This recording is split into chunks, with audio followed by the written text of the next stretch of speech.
And I think it was Vince Neil that actually said that the Theater of Pain album was horrible. Like he went back, he talks about it and he's like, I hope he wasn't looking for an argument, was he?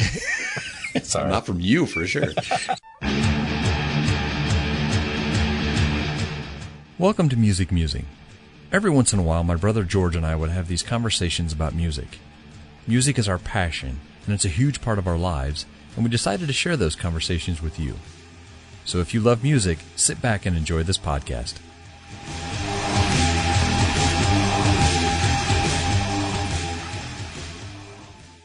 Okay, welcome back to Music Musing. Got my brother on the line. How we doing? Good. Excellent. So we're doing one-hit wonders tonight, right? We can. I can go on the fly for them. Can you go on the fly for that one? Really? Yeah. One-hit wonders and cover songs. I could probably hold my own with a lot of people. I know you can on cover songs. That's not even a question in my mind at all. So, except Black Crowes. Well, yeah. We'll get into that at some point. It's kind of interesting because I was listening to some one-hit wonders. I don't know. It's kind of weird because, why was it a one-hit wonder is what I always wonder, for lack of better words. Radio. Is it because they sucked and the rest of the album was bad? Radio got paid to play one song, and when people didn't like it, they were like, yeah. Is that what we're going with? That's always been my theory. There's a strange amount of one-hit wonders that I really, truly love. I mean, the songs and the bands are, that's pretty much, there's no joke. They got one song and that's it. Well, I ain't mad at them. But is it, did you really actually go listen to the rest of the album just to see? Yeah, most. Because that's how I am. Earlier today, Pete Pardo of seaoftranquility.org sent us a link of a group that's, the demo had 2013 on it, and I never heard them, but they were, nothing, cover songs or one-hit wonders, but, it was amazing. I tried to delve in, then he sent the whole album, after that, and I went for a run today and I listened to most of the album, run today. Pale Divine is the name of the band. Yeah, and if you're a fan of Down and Corrosion Conformity and that really dark, heavy, crunchy stuff, only a little more melodic than, I've been a Pantera and Phil Anselmo fan since inception, but he is definitely a love or hate. You either get it or you don't, which I completely understand.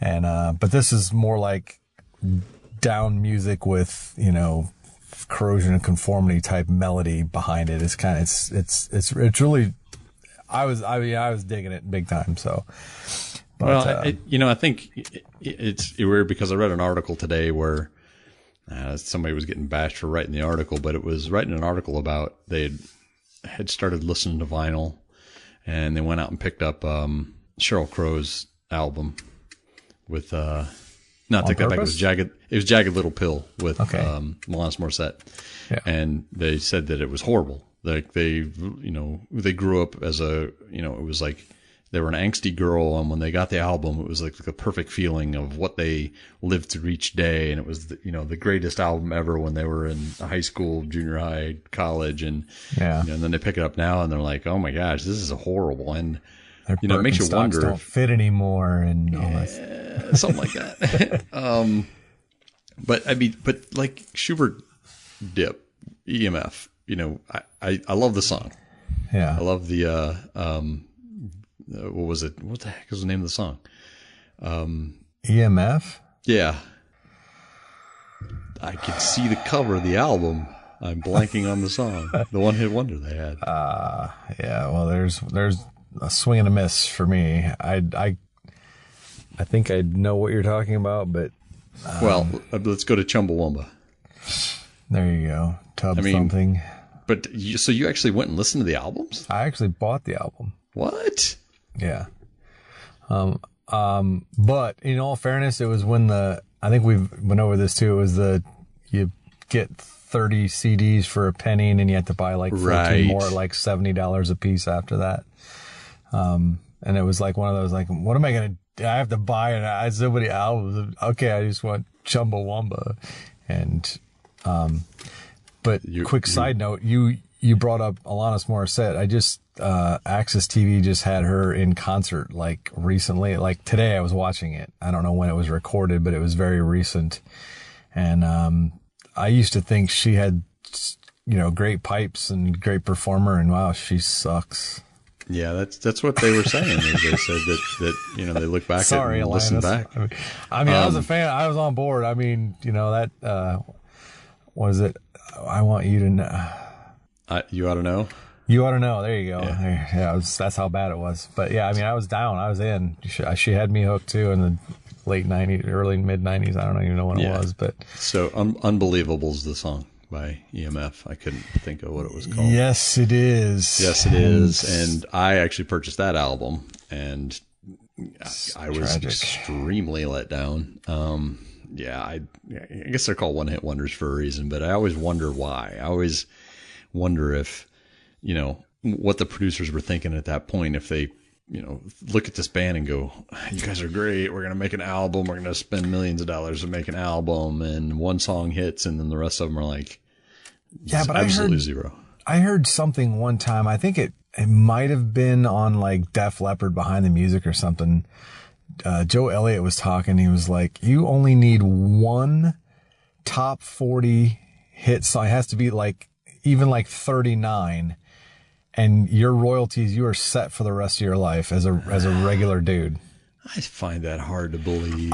So did I. It sounded like again, please feel free to call me out on the quote. It was something to that effect. It might have been John Mellencamp. I'm gonna have to look that up But it was something to that effect that like the royalties you get from one top 40 Billboard top 40 song, like pays infinity, it used to, I should say. I'm sure that's probably long gone. Right. In the days of, we discussed radio play, that our last podcast that just came out there this past weekend. That was about radio play and why it should go away. But I mean, like songs like Jenny. I mean, Tommy Two-Tone? Yeah. It's a classic. It's iconic. And if you say 867-5309, anybody in our generation knows what you're talking about. Half the kids in this generation even do at this point. Well, Max even knows what it is. My son. I happen to be married to a girl named Jennifer, so that works out. Yeah. Exponentially for me, because I use it a lot. So technically I was just joking with the one-hit wonders, but... oh no, we don't have to keep going down that road. We were kind of going to tag onto the last episode. I had actually teased that I was going to talk about my history because at the end of one of the episodes back further, 15, 16, somewhere in there, we had actually, kind of went over your history and how you felt about music and how you grew up with it and, what the eras of music meant to you and stuff. And we were going to do the same for me, but we had such a good conversation on radio killing the radio star or digital killing the radio, whatever we decided on, that it kind of just bled over into the time frame. So I think we wound up with radio slit its own throat. I think that's actually, you actually said that in the podcast at one point. Yeah, I'm pretty sure that's where we're at. But yeah, I mean, some of what you said is going to echo in what I say because of just, we grew up in the same family. We had the same parents and lived in the same household, but I'm going to kind of retell it anyways, but feel free to jump in, with where you connect with it as well. And I don't know, I guess it's weird because we don't have too many, I don't think, do we have any musicians on Dad's side of the family? I don't remember anybody playing guitar, drums. Our Uncle Larry played guitar. I mean, you got a guitar from him, didn't you? So actually, I think my cousin Steve gave me the guitar because he had it. But I think it ended up in Larry's hands at one point, my Uncle Larry at one point. But I don't know if that meant he played before or not. But so since we're on that subject, actually, let's go back further. I kind of had the same sentiments you had with early music. Watching my dad lay down on the floor with the big cones over his head, the big, what do you call earmuff headphones. They look like coconut halves over the sides of his head. Yes. Just laying on the floor and putting an album on and kind of drifting away. And they always played records all the time. That was kind of like the evening thing is, the Righteous Brothers and Dr. Hook and Everly Brothers. Huh? Dad was like for Everly Brothers and Paul Revere and the Raiders. Yeah. And Sam Cooke and Elvis. And, it was front to back though. I mean, it wasn't like, hey, put on a song and let's listen to a song. It was, hey, let's put on a record and listen to the entire record. Oh, time to flip it over. Let's listen to the other side of the record. It wasn't like, my son nowadays, he'll just flip through songs one right after another and go to a different band. And It was different back then. He put on a record and we listened to the record and, you got to hear every song on the record.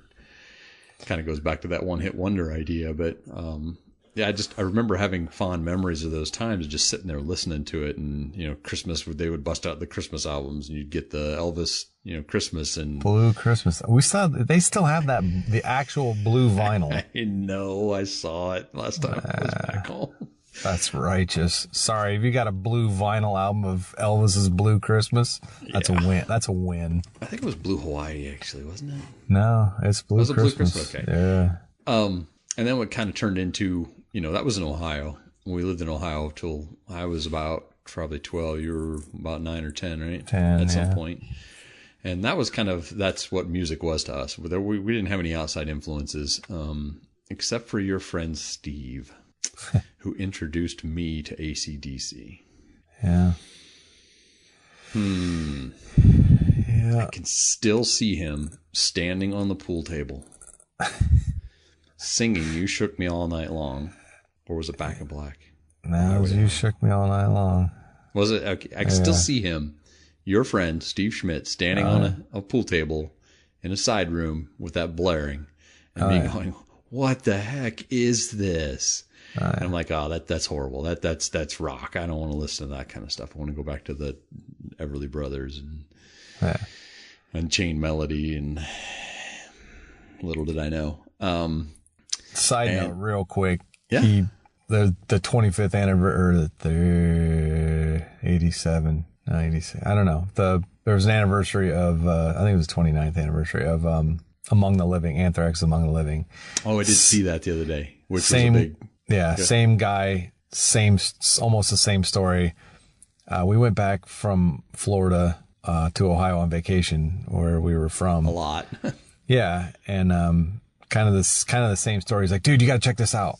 And he had a cassette of Among the Living, and he's kind of a comic book geek too, and he the song "I'm the Law" is about Judge Dredd. If you're a fan of comic tie-ins, and he played "I'm the Law," and you just lost your mind. Nothing else I heard before that mattered, but that's Steve Schmidt. I mean, he pretty much epitomized, it's strangely enough, for what the guy is now. But anyway, I digress. It's your story. So no, but that's what I wanted you to do. I wanted to jump into because it seemed like we had with what our parents listened to, was, for lack of better words, light. I mean, they weren't into rock. Yeah, there was Eagles and Blondie, and there was some. I mean, towards the early 80s, mom was a disco queen kind of. I mean, ABBA and, even Rod Stewart and anything with a beat, because she taught exercise classes. Right. And that was she mixed, and Homegirl mixed exercise. She recorded off of 8 tracks. Dude, not only that, but she actually timed out the cassettes to make sure no, that's what I'm saying. That a song would not end halfway into the song. The tape wouldn't end halfway into the song. She would pause for the breaks in the 8-track. She wrote knew down numbers, wrote down the times of songs so she could match them up. Yeah, boy. She went out and bought the right tape she needed. Had a boom box that had an 8-track on top and a cassette in the front, and recorded off 8 tracks. So y'all try that at home once. Yeah, but that was the next kind of generation of us listening is moving into that songs with a beat. And, and moving to Florida, we moved into an area that was quite a culture shock for us, physically but musically too. And sure. You went that metal route. I kind of actually went that hip hop route at the time because a lot of the kids that I was hanging out with was listening to that type of stuff, Dougie Fresh. And is that what made you buy parachute pants? Yes, that's what made me buy parachute pants. All right. Now it all makes sense. There are no pictures, hopefully, out there of that. I don't know. I think you got like pictures of parachute pants with a breaking shirt on, or I think it was breaking sleeveless. Sleeveless. But I think at that point in time, that's where I kind of went that direction for a little bit, and it was kind of short-lived. But I got a really good insight to rap and hip hop at that time. But I fed off that too. I mean, I heard what you were listening to too. I mean, the Run DMC, the Beastie Boys, obviously mid '80s when we moved in '84. So '85, when License to Ill came out, that was it. That's where we were. Mm-hmm. And I think that was kind of my sideways into rock. And I made a friend at the time when we were going to school in Tampa. I knew him as Shane Stillwell then. His name's Thomas Stillwell now, but he kind of was your Steve Schmidt. Like, it was Megadeth, and the Peace Sells But Who's Buying album was awesome, an eye opener for me for music. And again, at that time, we were starting to watch that local TV station that played rock videos, V32, that would play them in the afternoon. And still remember the Iron Maiden videos. It was so awesome. Yeah, but I think that we kind of came together at that point. You and I grew up in the same room in Ohio. And, we were in the same house with our parents. We listened to that type of music. When we moved to Florida, we were in the same bedroom. So we kind of listened to the same music as well. And it just happened to gel at that point because we're watching Scorpions and Wasp and Iron Maiden, and Peace Sells video was like every other video that came on was that one. And what was you just said, what was the Black Elo? What was the, Wild Child? Yes. Oh yeah. Yeah. That one burned. That was burned in my head. Yeah. Oh, I could still see him with the saw blades on his arms and stuff, man. So, wow. From that, we had a short stay in Tampa, and I kind of dabbled with music at that point in time. But once we moved to Land O'Lakes, we moved to Land O'Lakes, Florida, which was pure country.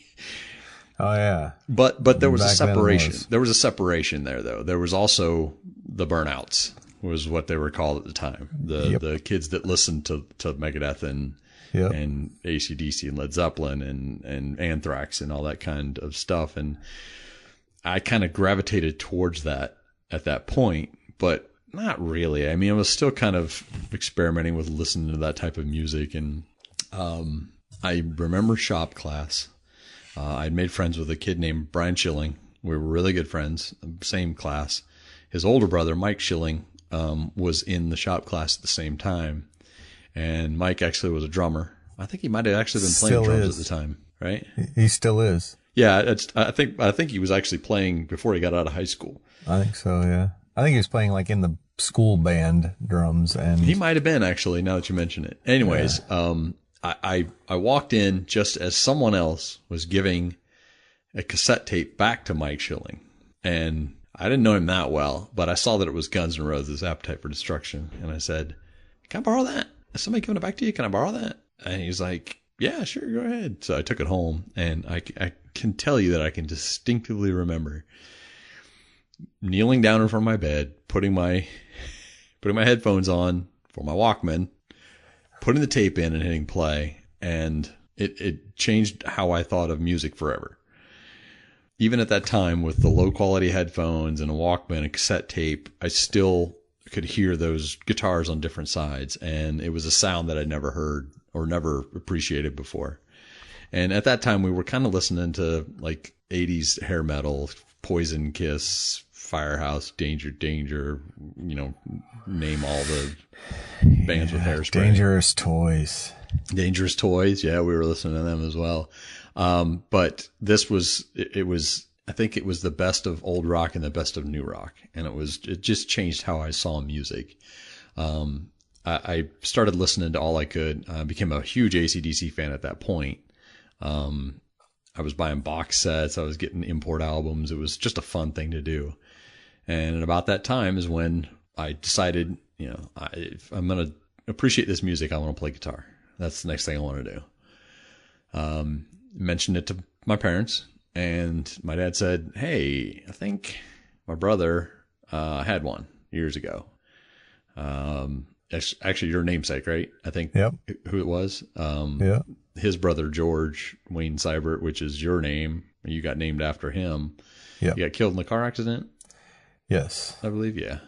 The guitar was supposedly in the car. I don't know if that's just, kind of myth or making it glamorous, but my dad asked my uncle where it was. He said that one of my cousins had it, and when we went to visit Ohio at one point, he brought it out, kind of just walked out with it and handed it to me and said, "Here, take it."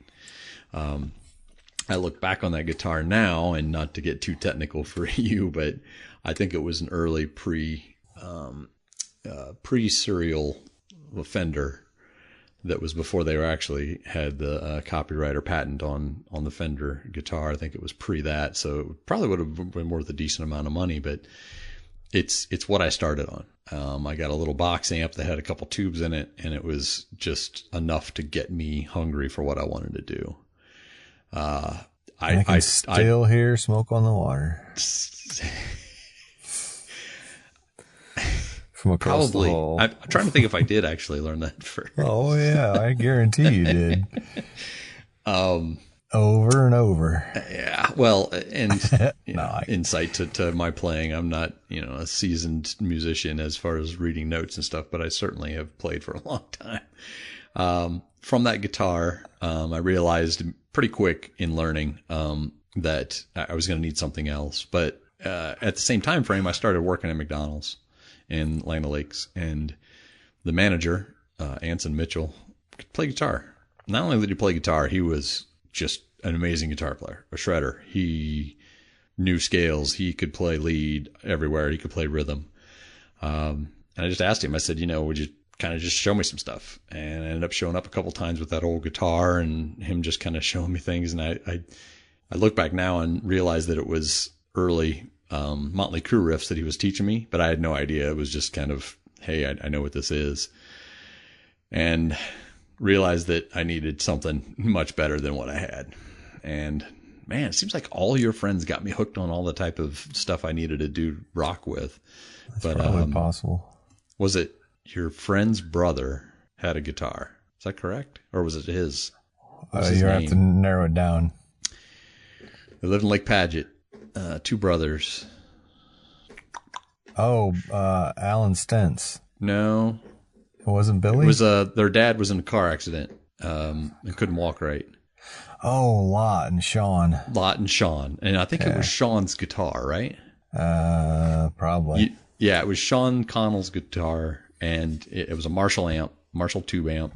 And I guess his parents bought it for him, and he didn't want to play it, and they sold both of them to me for $100. It was an area diamond, solid black. I immediately started putting stickers on it, which I regret now. That's where you got that guitar? I didn't know you got that. You didn't know that. I still have that guitar. That guitar is still my guitar. I still own that guitar. That guitar is a workhorse. I wrote a lot of songs on that guitar. But through that, I started getting to experience different music and listening to what, basically I kind of got homework from Anson. Hey, this is really cool. Go listen to this. Hey, this is really cool. Go listen to this. So I started listening to prog rock like Queensryche and those types of bands that were a little bit more progressive than I really wanted to listen to. But through that, I also started listening to Led Zeppelin and Black Sabbath and ZZ Top, and going back through old Aerosmith stuff, and the first Motley Crue album, which I still like better than any other thing they put out. But I started experiencing all that stuff and listening to it while I was playing. Got me into Metallica. You probably remember me playing, I think it was Jump in the Fire that I must have played. Destroy. Seek and Destroy. You're right. It was Seek and Destroy, because I must have played it 200 times. Yeah. And at that point in time, we were living in Land Lakes. We were in different bedrooms, so I was probably annoying the heck out of you. But it was across the hall for sure. You were sleeping with Anthrax on pretty much every night, so I don't think it bothered you too much. Well, yeah, pretty much. But from there, Pantera I really just started absorbing everything I could. Not only that, I was trying to play everything I could. From there, Patrick Williams and I kind of got together. Started writing some music. He was a singer in school, and I knew his sister, and dated his sister. And he said, "Hey, let's write a couple songs." So I grabbed the acoustic. We started writing some songs. We started hanging out in his garage. I brought my electric over. He bought a PA. We started writing some songs. Had a really good time writing songs, writing some fun stuff, heavy stuff. I mean, we were writing some pretty heavy songs at the time. Did you actually ever come over when we were playing? Oh, yeah. In his garage? Yeah. Yeah, because I think you even wrote lyrics for one of the songs at some point.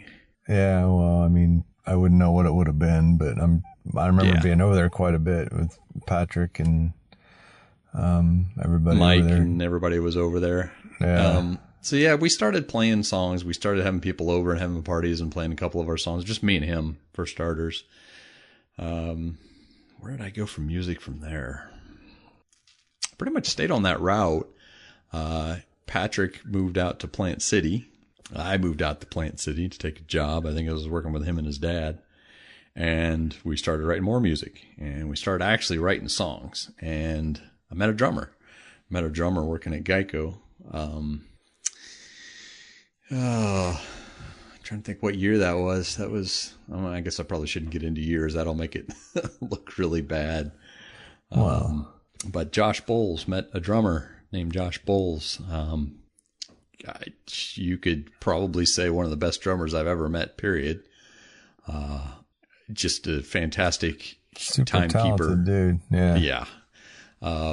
We started writing songs, the three of us. We actually started putting stuff together. We searched for a bass player and found somebody who was Patrick's friend, JT Tucker at the time. And we put together a band. I mean, it's one of those, hey, we have a garage band type thing. And we kind of played an impromptu show at somebody's party once, played 2 songs, got off the stage, and it didn't work out very well.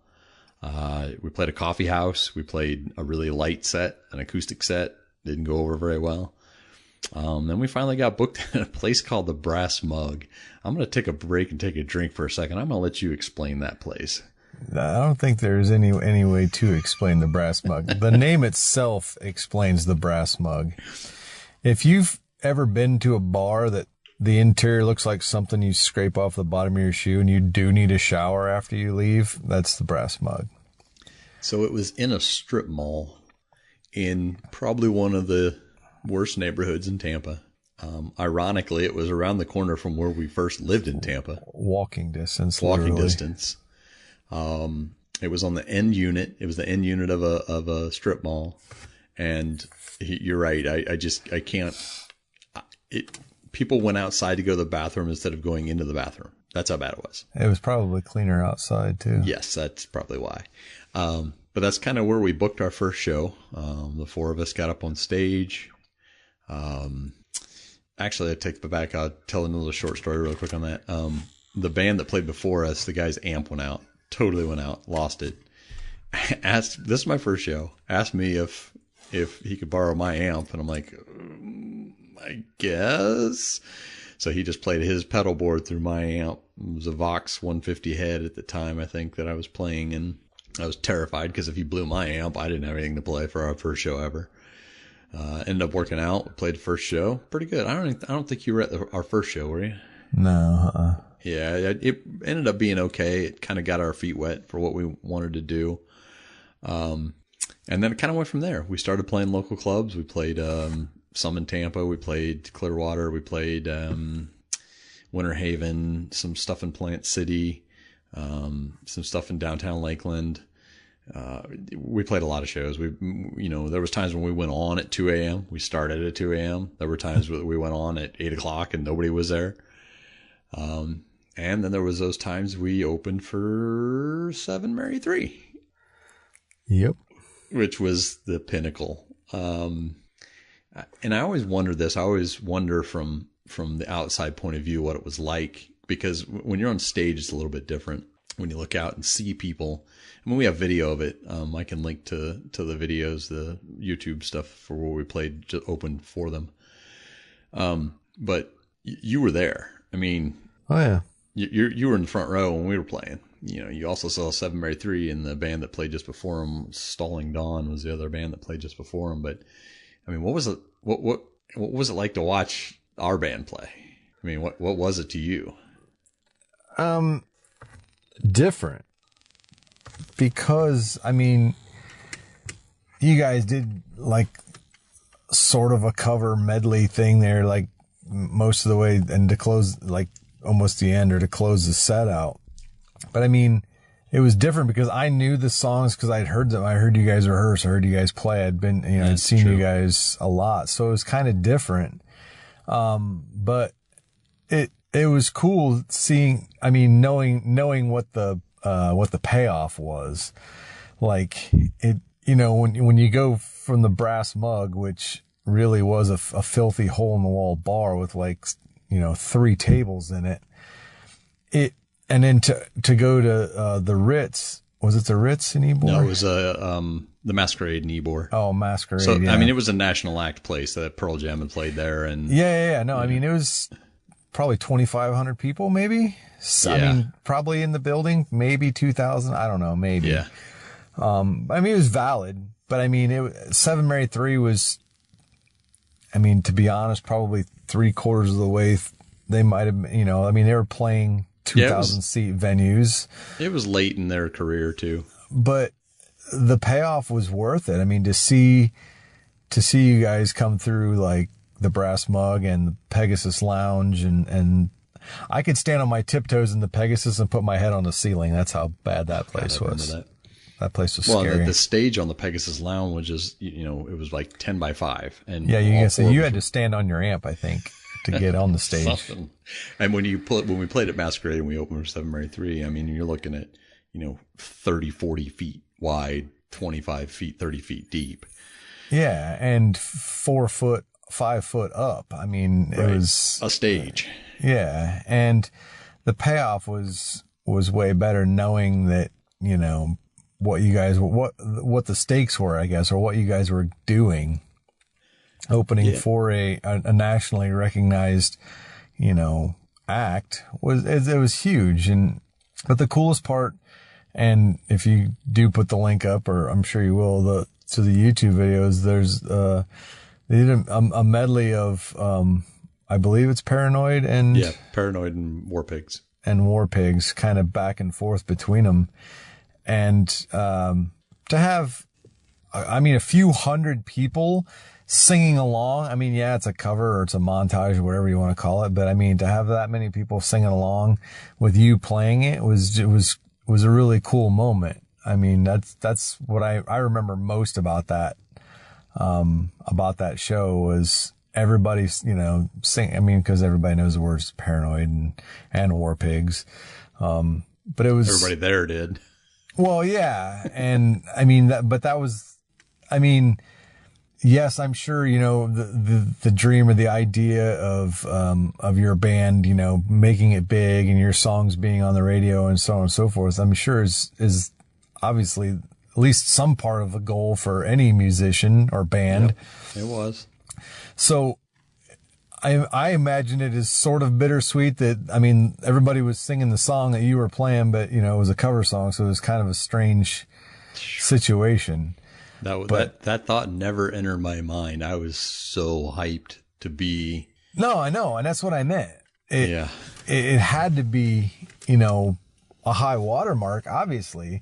It just, again, to me, it seemed odd that, you guys were opening for a national act and it was surreal for me to see you up there, to see, I mean, I knew all the guys in the band. I still talk to 2/3 of the other guys. Well, I think it was a culmination of a lot of music history for me. I mentioned that not too many people on my father's side played, but we had, I guess Charlie was a step grandfather. Yes. To us, but I can distinctly remember sitting and listening to him play guitar with 3 fingers. I was just going to say, now wait. Yeah, I just gonna say. Yeah, he worked in sawmill and lost a couple fingers on each hand. And, and the thumb on one, and still. Yeah. I'm a better guitar player than. Yeah. Well, singer and guitar player too. So yeah, I'd say 6/10 of the guys I know that play guitar. But it's like I said, I think the band Contrast that we created was the culmination of my history of music and wanting to be in a band since I started playing. Let me interrupt you for just a second. Sure. You got into you said JT Tucker, but John Berkenfield, who has been on this podcast. Yep. Turned out to eventually be. I would be remiss if you didn't mention him, because he was on the stage at that show. That no, seriously. I mean, I had that much respect for all you guys up there that I don't want to let that go without being said. I mean, yeah, I should have said that we played the Masquerade a couple times with the original bass player, and oddly enough, John Berkenfield, and we mentioned this on the podcast he was on as well too, but he was in the crowd watching some of our earlier shows because he was there with another band. He was booking another band called Rigid, and he went from there to taking over the bass spot when we lost the bass player. So yeah, he was an integral part to writing some good parts to songs and writing into some new songs. And when Josh Boles left the drummer position, his friend Mike, I can't think of his last name now. All I can see is his name on Facebook. But he took over the drumming, and that was kind of the end of our band at that point. Just before Josh left, we opened for another national act called Nonpoint. That was another big show as well. But yeah, I think John was on there for both of those. Berkenfield was up there for both of those. And, it does the same thing. Unless you really hit big, it ends up falling apart. And, I was starting a family. A couple of the other guys were starting families or kind of rolling with their families. And, unless you go all in on a band, it's hard to keep it going. I had a blast. Everything that I did in that band taught me a lot about dealing with venues, dealing with sound guys, dealing with equipment, dealing with people not being coherent sometimes in their positions. And, all that stuff, was a great learning experience for me. And through it, I just kept growing and growing in music. I kept listening to more music. I started listening to punk and ska. I started listening to Misfits and Sex Pistols. And then I would switch over and start listening to Southern rock, Leonard Skinner and 38 Special and stuff like that. And I think I grew completely around on rock and at the time, and was listening to all I could while writing music.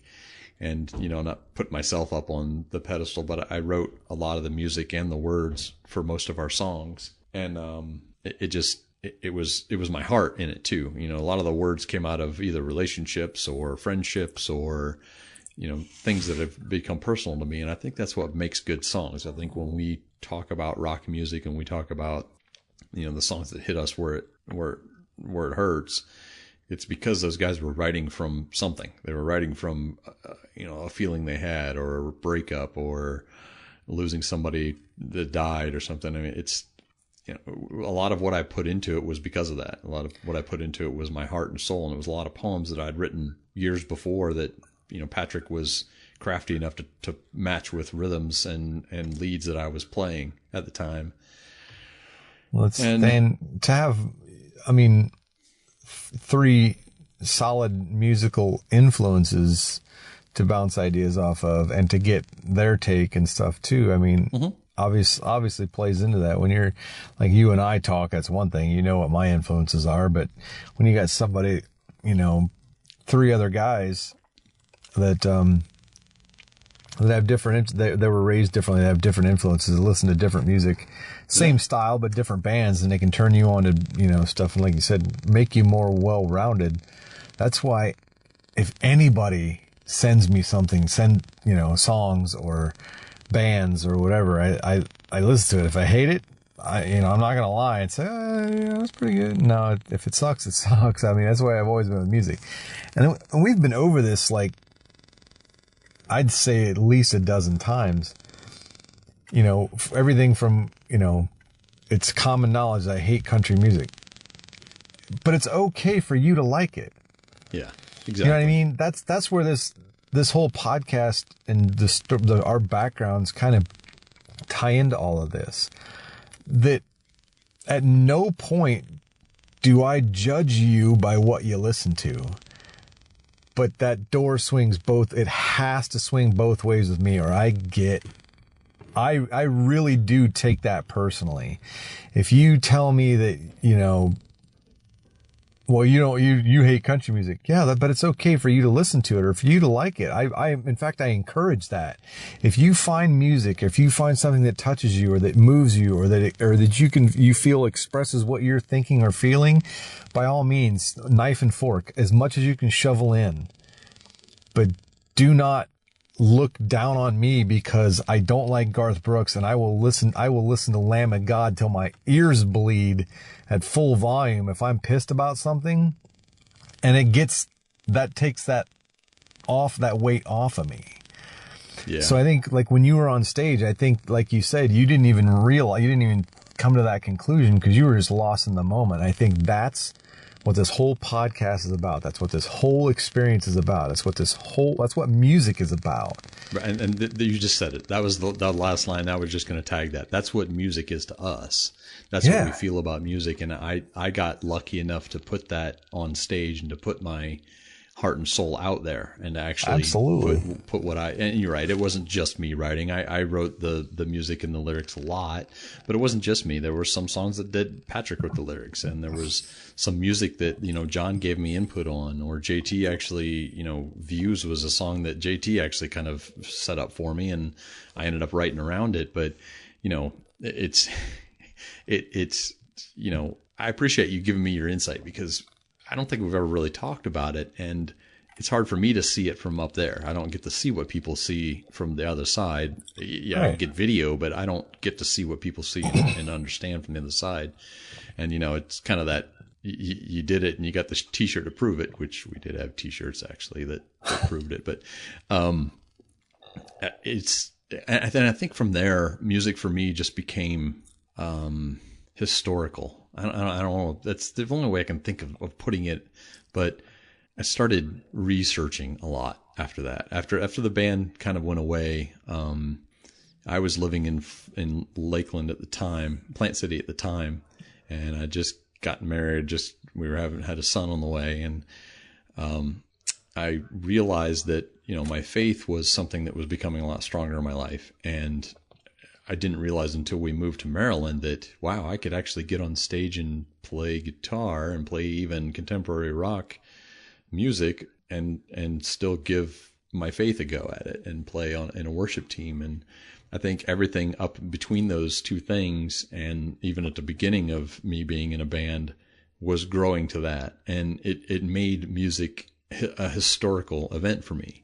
I started studying everything I could. You and I started talking a lot more about it at that point, which kind of spawned this podcast. And, I can't think of any better way to put out what I both A, know and B, feel about music than doing this podcast. And absolutely, I think it's the perfect cap to what I have done musically at this point. And again, I shouldn't say cap because I'm not stopping. I mean, I still listen to new music on a regular basis. I still find new, I went back and started listening to Dumb with Mirrors the other day because I hadn't listened to the album in a while. And somebody, I think Mike Simmons might actually have tipped me off to Aerosmith. And I went back and just re-listened to the whole album. Same way with, I watched the Motley Crue movie that just came out on Netflix, and at one point in time, I take that back. I watched that, and then I watched some. There was some videos on YouTube that kind of went over their history, and all four of them went over each album and talked about it. And I think it was Vince Neil that actually said that the Theater of Pain album was horrible. Like he went back, he talks about it, and he's like, I hope he wasn't looking for an argument, was he? Sorry. Not from you for sure. But he's like, Home Sweet Home and Smoking in the Boys Room, saved that album because he said everything else on it's garbage. And I'm like, really? So I went back and listened to it, and he's a cover song, and we've been you should put a link to the video. Well, no, don't do that. Yeah. No, but I get it, because what else was on there? Name something else off Theater of Pain. I mean, only because I listened to it the other day is not really fair, but I think that again, I shouldn't have used the word cap. I have not capped my music in my life at all. My son's growing up with it now. He's been getting into the same music I've listened to. He can sing Bohemian Rhapsody front and back. He's kind of been trying to learn drums, and he actually started playing Bohemian Rhapsody the other day. It was kind of funny because he came up and goes, "Man, there's a lot more drums in that than I remember." And I actually heard him downstairs today playing "We're Not Gonna Take It" and singing along with it while he's playing it. So see, Twisted Sister. I didn't have the heart to tell him. but I think, again, for lack of better words, I'm just going to say, to put a cap on it, I think that music for both of us has been the defining moments in our lives. I can't function without it. I can't either. And like I said, I think it's been at spots in our lives that have just been key points in moving from one part of life to another. Key points in changing how I feel about life in general, and how I feel about music, and how I feel about the relationship I was in. And it's used in movies, it's used in commercials, and it's used to evoke feelings. And I think I read it. So I might be borrowing part of this or whatever, but I always try to, when people ask me how I feel about music, is I don't always know what's going on in my life, but it's got the best soundtrack ever. That's a good way of putting it.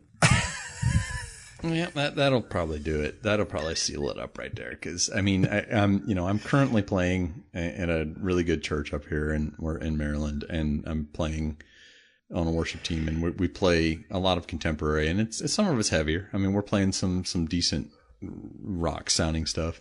I really miss writing music. I really miss writing songs and having a band to say, "Hey, what does this sound like?" And the drummer going, "Ooh, let me put something to that." And I kind of miss that feeling, but that was a spot in my life that music was that for me. And right now, music is, I get to experiment. I get to listen around to old stuff that I just missed. Yeah. Like pulling out Done with Mirrors. I hadn't listened to it probably since, mid to late 80s, when I was trying to just getting into it, and it just got a different feel for me now. But you're right. It's my soundtrack. It's wherever I go, there's music running, and it's my music, and it's new music, or it's old music, or it's different music, and it's always running. So, I have an eclectic, collection on Pandora that I'm not even going to start to get into, but, if you want to listen to the whole album again, if you're doing all albums, listen to, Nobody Said It Was Easy by the Four Horsemen. Four Horsemen.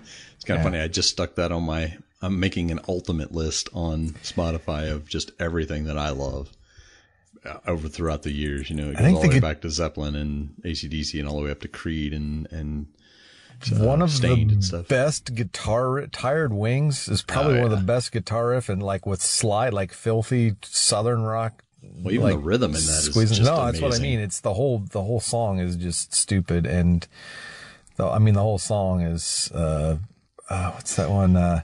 Sounds like he's talking through a CB.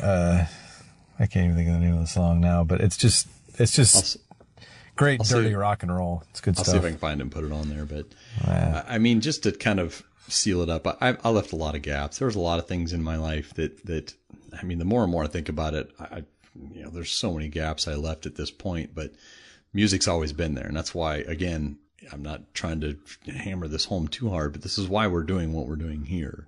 Yeah. Is we're putting our heart and soul out for you guys to listen to, because we do this on a regular basis. We call each other, we talk about music, and we, discuss it. And I'm not doing it for money. We're not doing it for money. We're not doing it to put it out there. You and I spend time recording. I spend time mixing.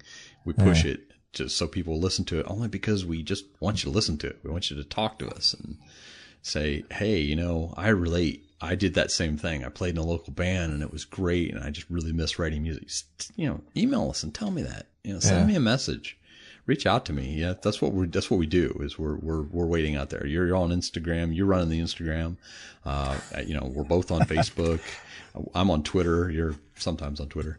We're on YouTube. You can get us on any format. We're out in Spotify is actually running podcasts now. You can get us out there. Stitcher, Google Play, anything you want. But reach out to us and talk to us about your story. I mean, I'm not even opposed to having people on if they want to tell their story. If it's we had Pete Maloney on from Dishwalla, who just told amazing stories. I mean, he talked about kind of what we wanted to talk about with, that era of genre of music that was kind of weird, but he told some amazing stories about stuff on the road and dealing with record companies. I wouldn't mind having somebody else on if they want to talk about that too. So no, that was definitely fun. And the guests that we've had, and we've got potential guests coming up. It's a good time to start listening. I mean, if you want to get in on this, there's we have 36, 37, 38 episodes now. 37.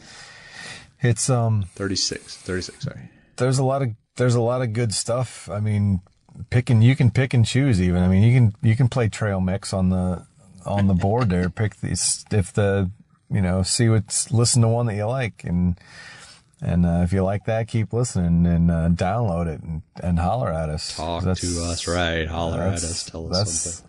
Ideas. We could use some ideas coming up too. We're looking for unique things to talk about. So that's the goal. But we'll tie it up, brother. I'll probably catch up to you in the next couple of weeks and we'll throw something else out there. I will be here as always. Cool. Take it easy, brother. All right. See ya.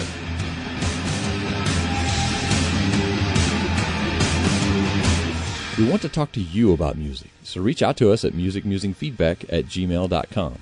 You can also find us on most social media sites by searching Music Musing or George or Craig Sybert, Sybert. And you can also find us on Twitter as musicmusing_ as well. Thank you for listening to this Music Musing podcast.